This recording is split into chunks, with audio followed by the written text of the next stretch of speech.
Sri Lanka is a country filled with plenty of history and beauty. Last episode, we hiked to the top of Sigiriya. We rode our bikes along the countryside, and we visited the biggest cave system on the island.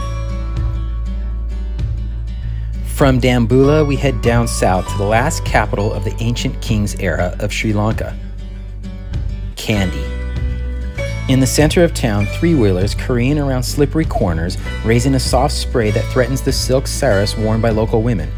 Here's a city that looks good even when it's raining. We are headed to the Temple of the Tooth Relic. The golden-roofed temple of the sacred tooth houses Sri Lanka's most important Buddhist relic, a tooth of the Buddha. During puja, offerings, or prayers, the heavily guarded room housing the tooth is open to devotees and tourists. However, you don't actually see the tooth. It's kept in a gold casket shaped like a Dagobah, which contains a series of 6 Dagobah caskets of diminishing size.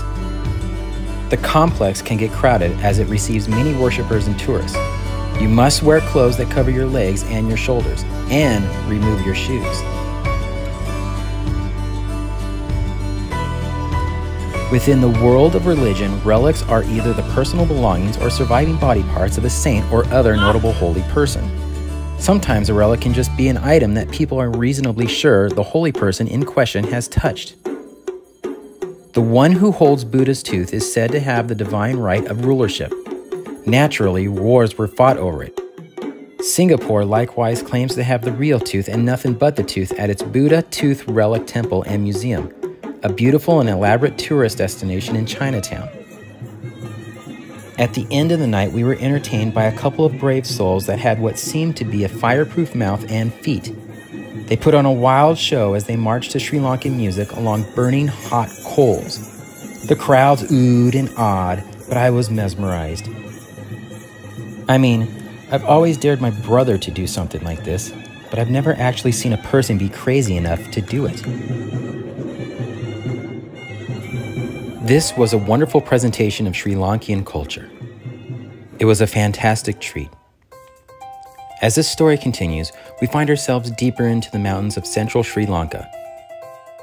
Nuwara Eliya Mountains are special. This is where they produce the tea leaf. And as soon as we got to our tea factory destination, they put us straight to work. Faster. This is how the tea leaves are collected. Hand by hand. Oh, I'm good.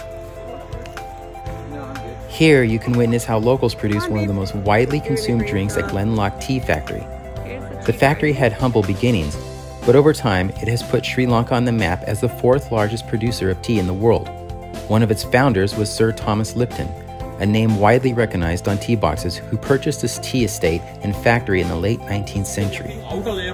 Did you ever wonder where cinnamon came from? Cinnamon is a bark from several tree species commonly found in Sri Lanka. We even got a chance to see the locals create some pretty time-consuming but beautiful artwork.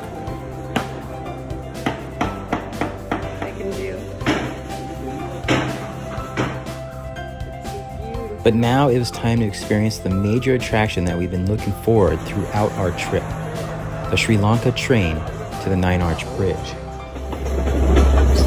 We finally made it on the train. Kind of chaotic. We did it. And now we're coming. Have you ever had the chance to really feel the wind in your hair as you hold on for dear life on a train before? Well, this train ride you can't, if you can muster up enough courage to do so.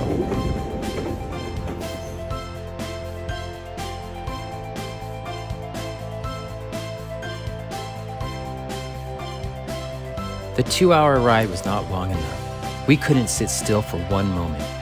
Beautiful countryside passing us by, and for a moment, everything was in slow motion. This is life. One big passport waiting to be opened for exploration. And then finally, the 9-Arch Bridge. One of the most iconic bridges in the world displays its beauty in all its glory. The bridge, which is almost 100 years old, has been built with blocks of stone and cement without any strengthening iron or concrete.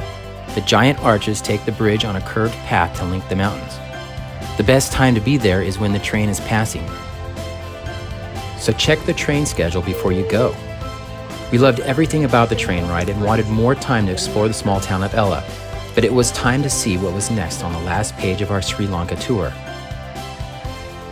Join us next episode as we hop aboard a Jeep Safari to visit a family of a different kind. If you enjoyed this episode, please subscribe to my channel